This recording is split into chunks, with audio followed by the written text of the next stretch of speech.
अस्सलाम वालेकुम, I am Sana Gilani. I am the sales team lead of PNY trainings. मेरा journey यहाँ पर 4 अक्टूबर 2022 को स्टार्ट हुआ था। मैं यहाँ पे IMM मैनेजर आई थी।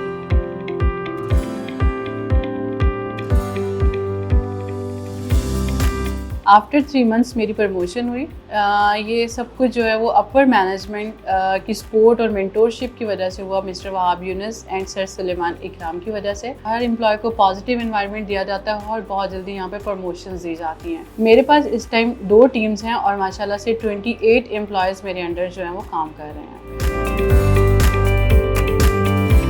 हर एम्प्लॉय को प्रमोट किया जाता है उसकी रिपोर्ट के अकॉर्डिंग, मंथली रिपोर्ट्स के अकॉर्डिंग, उसी के अकॉर्डिंग उनके कमीशन असाइन किए जाते हैं। यहाँ पे उनको डिफरेंट अपॉर्चुनिटीज़ दी जाती हैं, मंथली बोनसेस दिए जाते हैं और मंथली कमीशन प्रोवाइड किया जाता है। यहाँ पे आके मुझे बहुत ज़्यादा पॉजिटिव एनवायरनमेंट मिला है, बहुत अच्छी चीज़ें सीखने को मिली हैं। यहाँ पे डिफरेंट स्किल्स दिए जाते हैं, IT स्किल्स दिए जाते हैं। यहाँ पे एम्प्लॉयज़ को प्रॉपर पॉजिटिव एनवायरनमेंट दिया जाता है। जो भी इशूज़ आते हैं उनको रिजॉल्व किया जाता है प्रॉपरली और उनके साथ प्रॉपर कोऑपरेट किया जाता है, जिसकी वजह से वो एक अपनी अच्छी अर्निंग कर रहे हैं। PNY ट्रेनिंग्स के अंडर 400 एम्प्लॉयज़ काम कर रहे हैं, जिसमें से मेरी भी एक सक्सेस स्टोरी है जो कि मैंने आपके साथ शेयर की है। दिस इज़ माई कहानी ऑफ PNY।